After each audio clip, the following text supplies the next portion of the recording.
Hey guys, happy Friday. But I wanted to follow up on the blog post that I posted this week talking about the difference between plant-based and vegan. So this is probably one of the most common questions that I get in my work and at my cooking classes because it can be really confusing. And what better time than today to talk about it?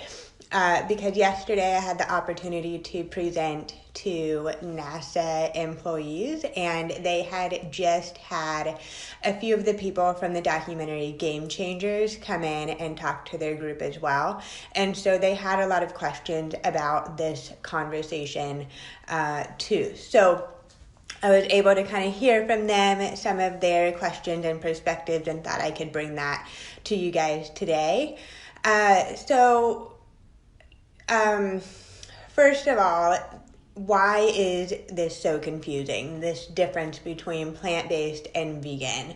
So, vegan is one really specific lifestyle, and plant-based is really left up more for interpretation.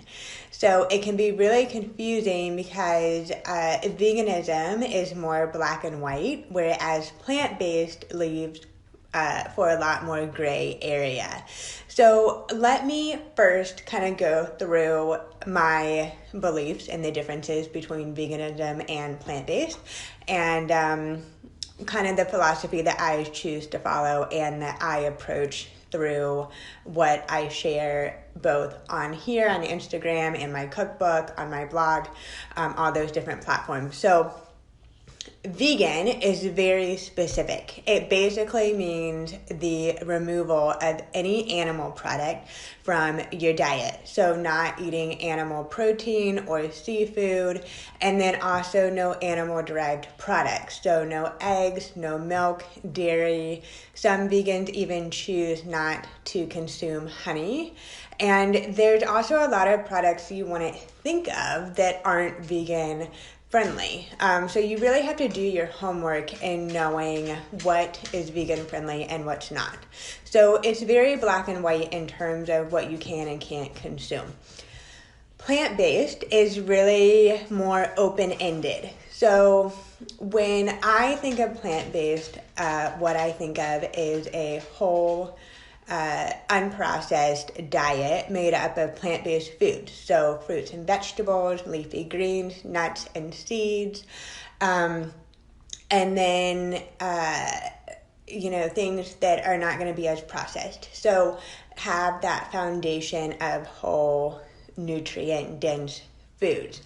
So one of the issues that I find when people decide that they want to go vegan is that doesn't always mean they're getting the best nutritional options in their diet and for their health. So there is such a thing as being a junk food vegan. So a lot of times people come to my cooking classes and they say, well, I decided to go vegan, but I found that I was eating a lot of carbs, a lot of pastas, a lot of processed foods, and my health has kind of taken a toll for it. So veganism does not always mean it's going to be the most nutritious option for you.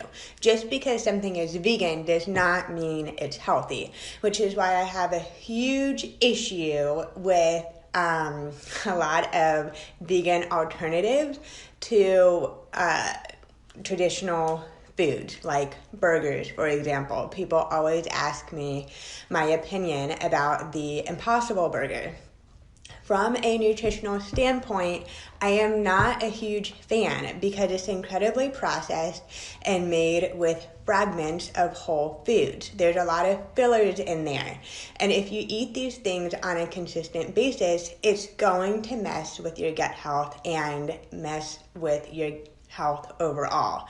So it's not necessarily the most healthy choice. There's a lot of fake vegan cheese alternatives on the market, and yeah, they may be melty and they may be gooey and give you that nice cheese pool, but it's not made of nutrient-rich foods. So people who choose to go vegan, it can be for health reasons, but it can also be because of animal cruelty and wanting to preserve the planet and the environment.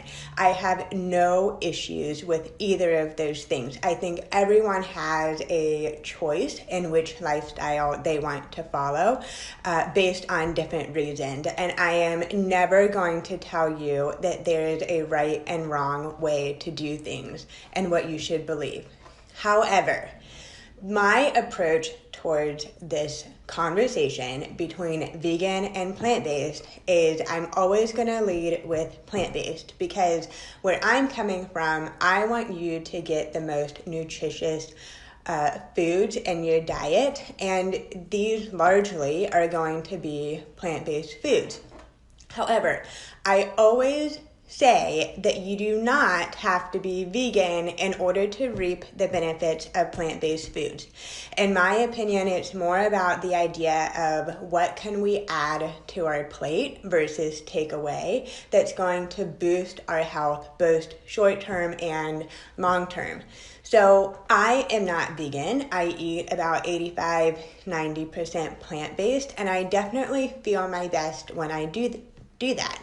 But I eat everything as well. So if I'm craving a burger, I'm going to go have a burger and not feel bad about it. I just don't eat them every week or every day. I eat them more in moderation and as a treat. Same for ice cream, pizza. Sometimes my meals are completely plant-based, meaning there's no animal products. Sometimes they may have some chicken in it. So really it's this idea of taking meat and cheese off away from your plate as being the main star and moving it to more of a supportive role if you're choosing to still incorporate these foods into your diet.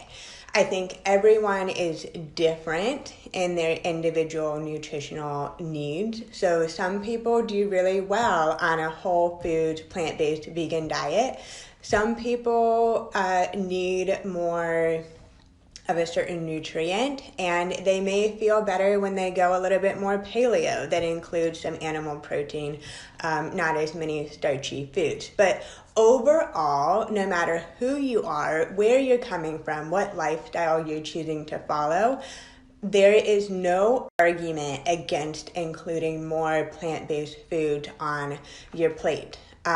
So biggest difference is vegan is going to be a little bit more restrictive and it means no animal products whatsoever, but can also mean more of a processed junk food diet if you let it become that.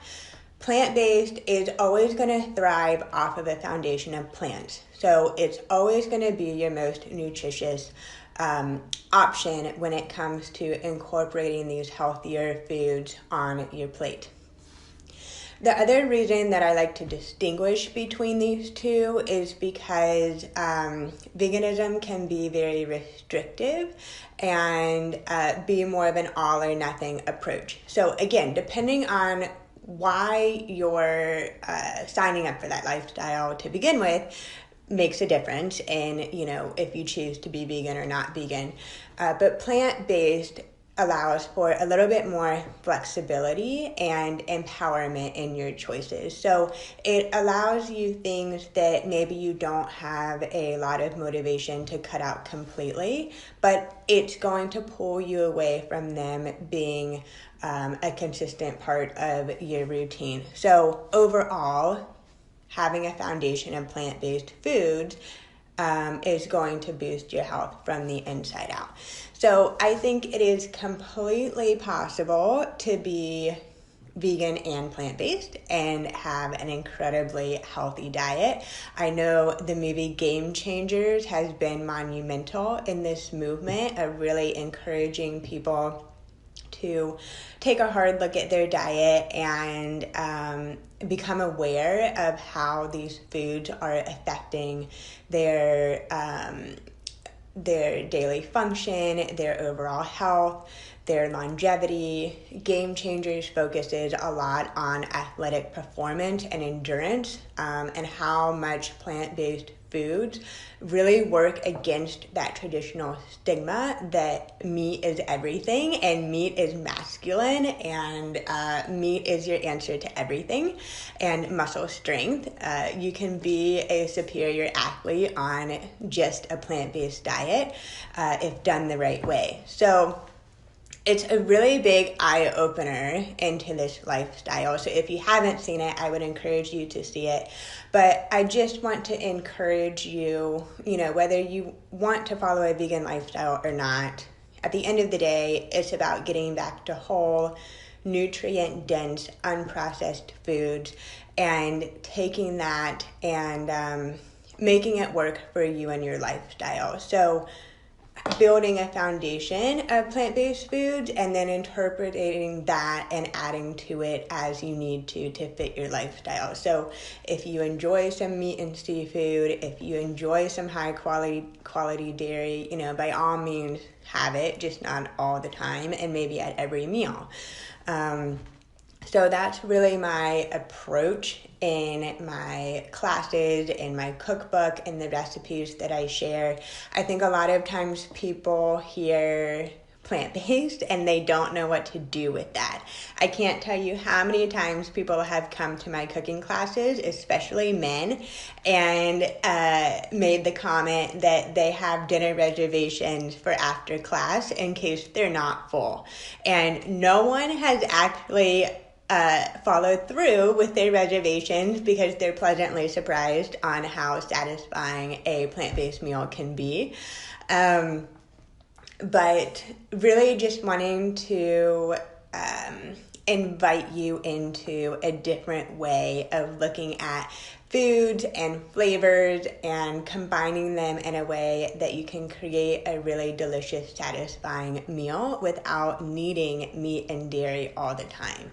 So if you're not vegan, maybe trying going meatless until dinner time or doing meatless Monday and just letting it evolve. And again, focusing more on, okay, what is the most nutritious food I can get on my plate? If there's something that I could swap a traditional ingredient for that's going to give me a bigger nutritional benefit. That's my whole philosophy behind the Simply Swapped method, is taking everyday ingredients, everyday foods, and swapping them for something that's going to be a little bit more nutritious. Or what are those things that I can just add to my plate that's going to give me a big bang for my buck? So a couple of those things are hemp seeds. If you know me at all, you know that I love hemp seeds. You get 10 grams of protein in 3 tablespoons, along with healthy fats and vitamins and minerals, and they're so good for you. They don't taste like anything, and they don't take up any room on your plate. So I'm always telling clients to sprinkle some hemp seeds on anything and everything. Another one of my favorite staples is nutritional yeast. Nutritional yeast is great because 1 serving is 1 tablespoon and you get 5 grams of protein in that tablespoon plus over 100% of your daily vitamin Bs. So maybe you're not swapping something out for the nutritional yeast, but you're adding some nutritional yeast to anything savory on your plate.